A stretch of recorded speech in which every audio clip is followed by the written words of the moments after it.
Good morning. It's a wonderful Wednesday at Tabor College. Glad you could make it. Today, our speaker is someone hopefully you all know, Kevin Larson, one of our fellow resident educators. But if you don't know him, Kevin Larson, a little bit about him. After 10 years of serving in 2 different churches in southwest Kansas as a youth pastor, Kevin Larson moved his family of 4, which has now become 6, back to the place where it all started, Tabor College. He has his master's in divinity from Portland Seminary and is currently enrolled in Central Baptist Seminary, pursuing a master's in counseling. But his wife, Jill, is the real MVP, and besides following Jesus, marrying her is easily the best decision he has ever made. So, give a nice welcome to Kevin Larson.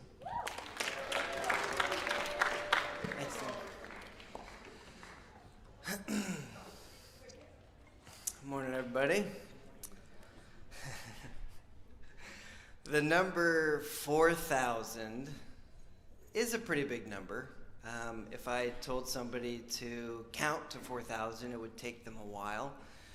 If I offered that same person $4,000 to do so, they'd be excited. If I told you I could do 4,000 sit-ups, you'd probably call me a liar, and you'd be right. But the number 4,000 is actually not that big when you put the word weeks behind it. 4,000 weeks. That's a book I read recently by Oliver Burkeman, and 4,000 weeks is, for you math majors, maybe you've already done this, it translates to 80 years. 80 years, if you don't know this, is the average lifespan of a person living in a developed country. 4,000 weeks is an absurdly low number when we're talking about your life. Let that just kind of sink in. Especially since if you got here August 1st, if you're a fall athlete, you've spent about 16 of those weeks already. So, we don't have, life is short. We don't have a lot of time. Maybe when you're in your 20s, 80 years old seems like forever away. I'm almost halfway to 80, and it feels like it was yesterday. I was sitting in chapel at Tabor. Psalm 90, verse 10 says, "Our days may come to 70 years, or 80, if our strength endures. Yet the best of them are but trouble and sorrow, for they quickly pass and we fly away." Jump down to verse 12. "Teach us then to number our days, that we may gain a heart of wisdom."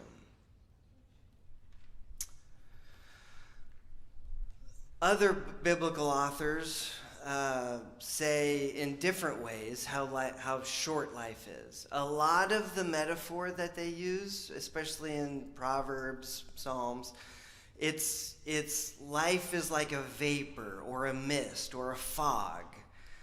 If you have an 8 a.m., you know what I'm talking about. Last week, going to class, not being able to see, 20 yards in front of you, it was eerie, right? Those fog days. But if you have a 9 or a 10 a.m., you maybe have no clue what I'm talking about. Because just as thick and dense as that fog was, it cleared away quickly. And that was their best way of painting us a picture of how short life is. It's like a mist. It's like vapor. So, how do we number our days? That's what I'm going to be talking about this morning. And I'm going to be answering that first by telling you what not to do. Okay? Productivity is a trap. Being productive, according to the author of 4,000 Weeks, Oliver Burkeman, it's a trap. And I think we know this, right? When when we're busy, when we feel busy, it feels like we're doing a lot of things. And you might be. You might be checking a lot of things off your list. But if you're productive, you also know that you never feel like you're on top of it. You might get to the end of that list and still feel overwhelmed, anxious, and frustrated because you haven't really done what you want to do with your day, right? You maybe have answered all the emails, returned all the texts, cleaned your room, done the dishes, done all these little things,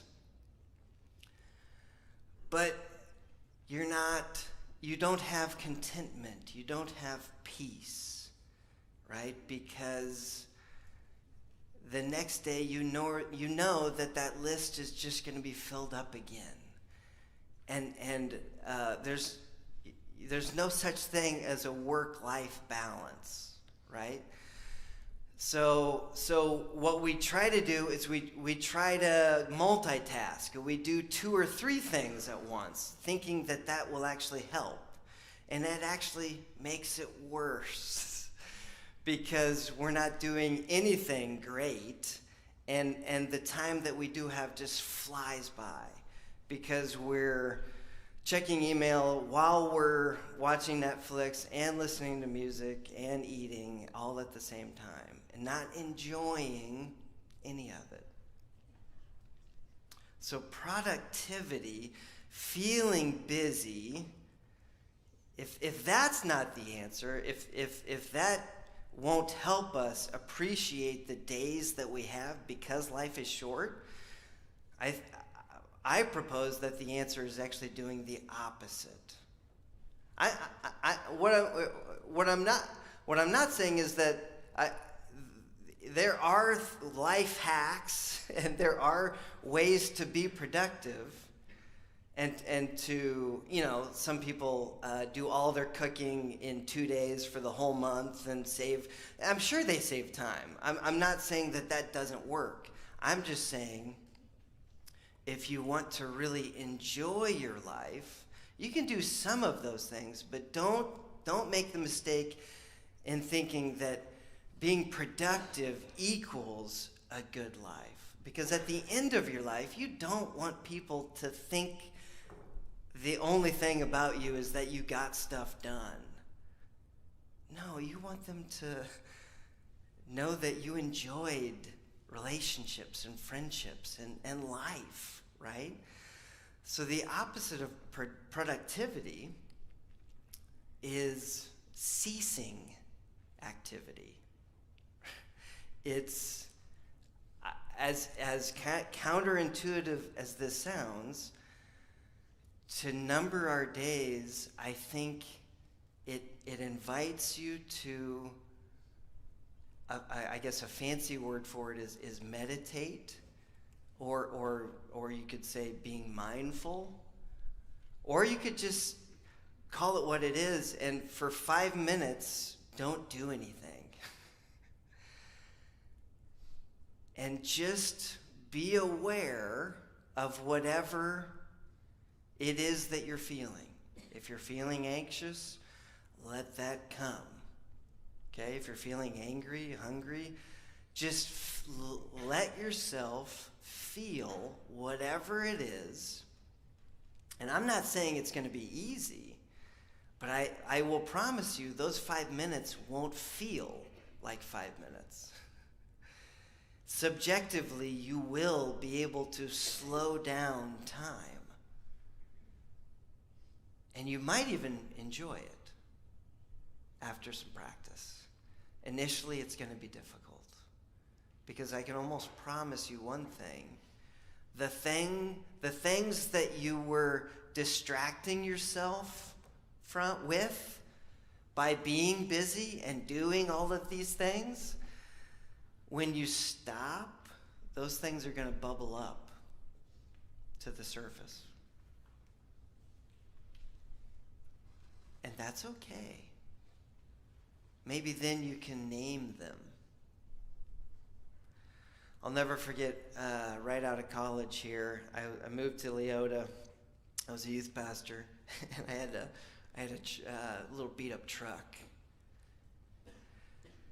and I was driving it one day, and I started hearing a thumping that got louder and louder and louder. And I'm embarrassed to admit this, but I just turned up the volume of the radio and kept driving until I couldn't drive anymore because I had the flat tire, which you probably guessed that already. When we are mindful,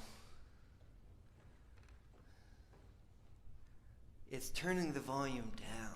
It's paying attention to our life and being aware of the things that we need to be aware of. Another practice that you might not think about, it's also equally maybe not as popular, fasting. Fasting from food. There is something, and religious traditions have done this for centuries, but there's something about skipping a meal that makes you hyper aware of really everything. But your own weakness, your own frailty, when you're kind of hungry, you don't feel real strong, and you're aware of your limitations. There's a student, a Tabor student, right now who decided on a whim he's not going to eat for a week. You don't have to do that. You could just start by skipping a meal. But if you do, I think you'll be aware that time subjectively will kind of slow down. And you'll be thinking, man, when is dinner gonna come? When's 5 o'clock gonna get here? Something else, this has been scientifically proven. People who have hobbies, just enjoy life more than people who don't.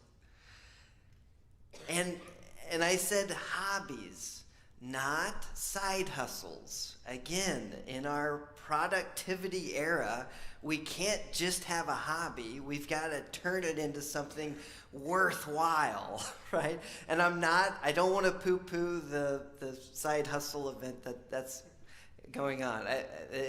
Those are okay, but for this talk, I'm talking about, just enjoy doing something for that something's sake, right? There's a singer, you guys might not even know him anymore. Rod Stewart is his name. He was a big singer like in the 70s and 80s, and rocker, and he would sell out arenas. And it's come to light. I think he was kind of embarrassed by this, but it talked about this in the book, 4,000 Weeks. He would, one of his hobbies, as strange as it sounds, is tinkering with the train sets, like making model trains and towns, like villages, painting these, pretty elaborate, big set pieces. So he would go on tour, imagine this, in an arena, rocking out, and everyone's cheering for him and applauding him, spotlights on him. But what would really fill his cup is going at the end of the night to his hotel room that he had devoted for his set, and with a magnifying glass and a little paintbrush, and he would just paint his little figurines and work on his little model train, and knowing that he's never going to sell these. I think he maybe donated them to some museum or something, but no one, he knew it wasn't great. There's tons more people who does it better, but for him, He would just, it's called deep time. He would just lose himself in this world that he's created. I've got a buddy who plays piano, dinks around. He even takes lessons. He'll never be the next Mozart. He doesn't want to be. But for him, he just likes, tickling the ivory. What do you have a hobby? And if you don't, I would encourage you to get one. This verse says, 70, maybe 80 years, if our strength endures, yet the best of them are but trouble and sorrow. Jesus himself teaches us that we will have trouble in life. We shouldn't be surprised when it happens. It's a promise from God. So that's a given. But let's with the time that we have on earth, let's enjoy life too. I think God would want that. It's not all just trouble and sorrow. We can and we should enjoy what we can from life. So get a hobby. What I've loved seeing recently, some of the guys in the townhouses, with these beautiful fall days we've had, there's been a lot of golfer, people with golf and fishing rods, and I cheer them on because I love that they're doing that. Lastly, and this sounds morbid.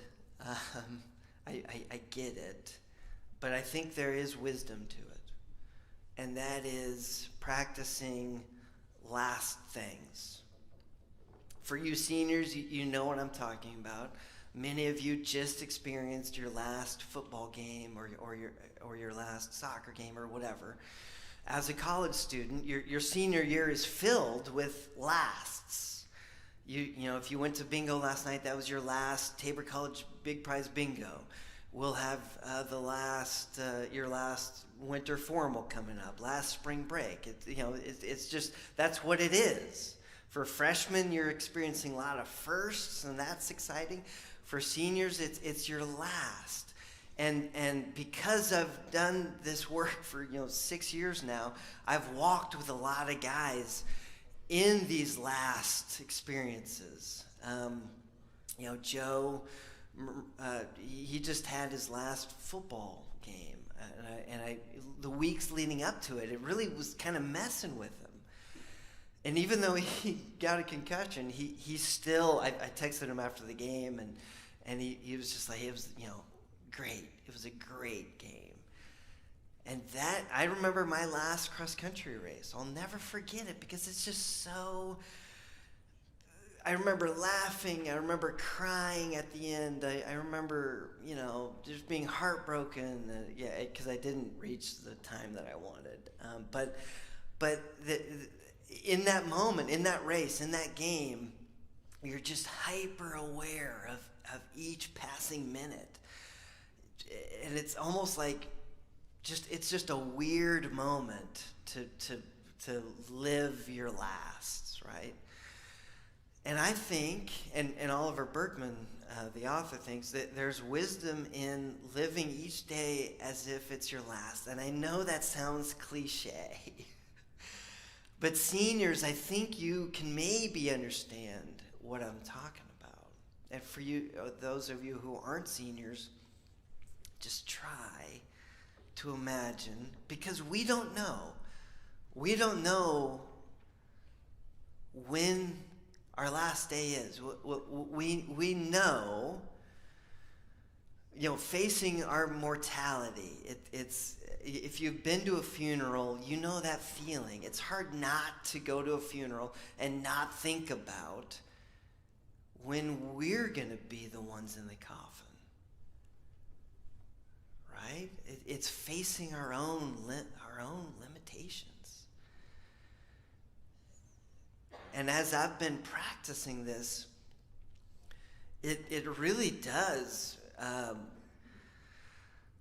make each day count. in ways that if you don't practice it, it just doesn't. When I tell my wife that I love her, like, it's not just words. Like, I want her to know. I think Carson Duba does this great. He'll just, hey, Kevin, I love you, man. He just tells people he loves them. And I think if it really were your last day, well, let me preface, keep going to classes. Keep going to classes, but treat everything else like it's your last day. Like, tell people how you feel about them. Right? When I hug my kids before they go to school, I hug them a little harder. Right? Because you and I don't know when our time's up. Maybe it'll be 80 years, maybe it'll be longer, but it might be shorter.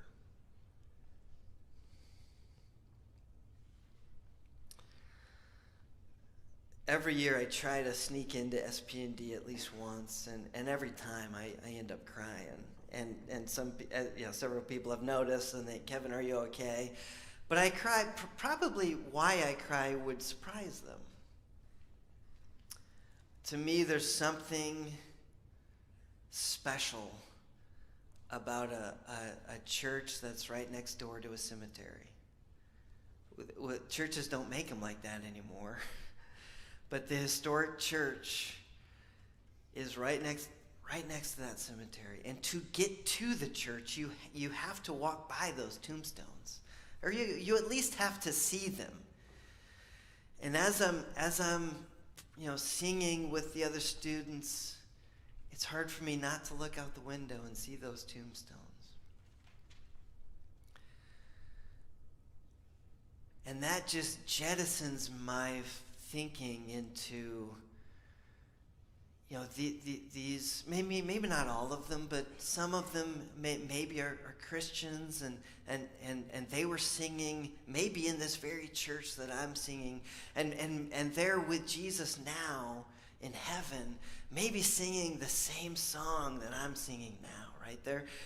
They're part of the faithful. And 80 years in light of eternity is minute.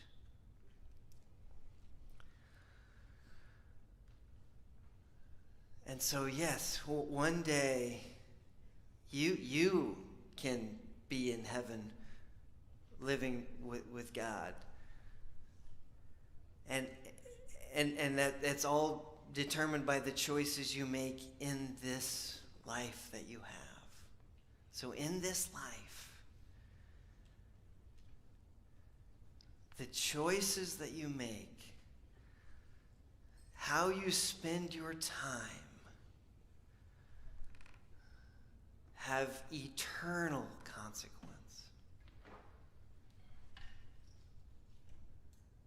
At the very least, may you enjoy the time that you have on earth. And I'm simply saying, to do that best, we need to be mindful, perhaps fast, perhaps get a hobby, practice living each day as if it were your last. I'll add one more. Being thankful. There's a practice I try to do at the end of each day, especially on hard days.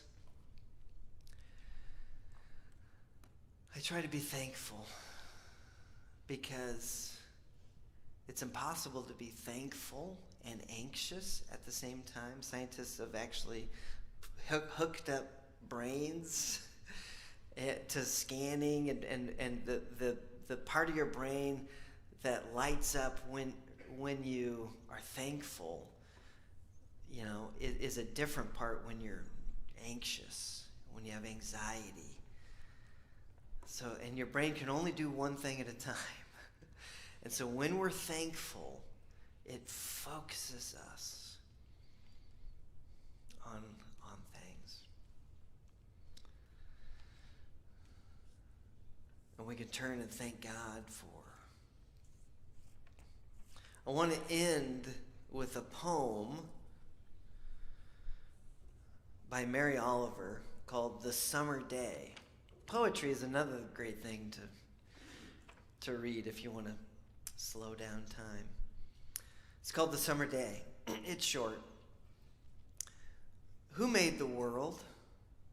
Who made the swan and the black bear? Who made the grasshopper?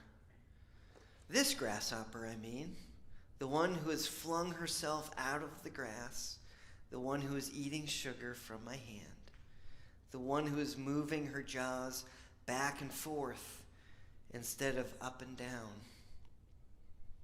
who is gazing around with her enormous and complicated eyes. Now she lifts her pale forearms and thoroughly washes her face. Now she snaps her wings and floats away.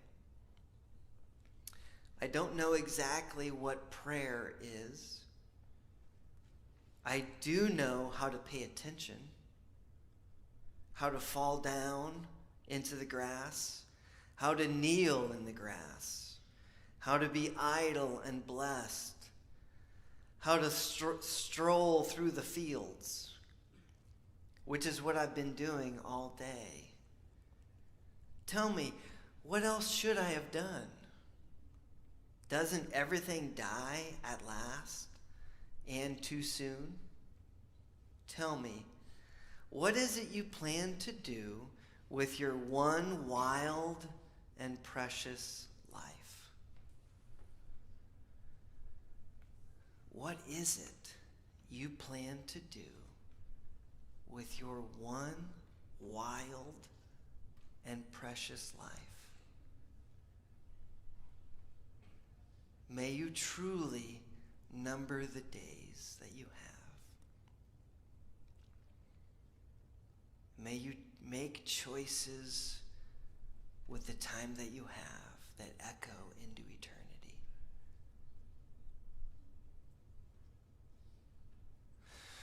Let me pray for you.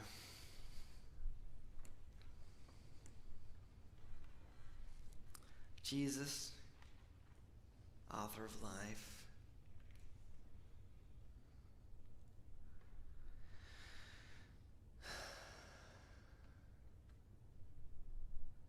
we thank you. We thank you that you offer eternal life to us.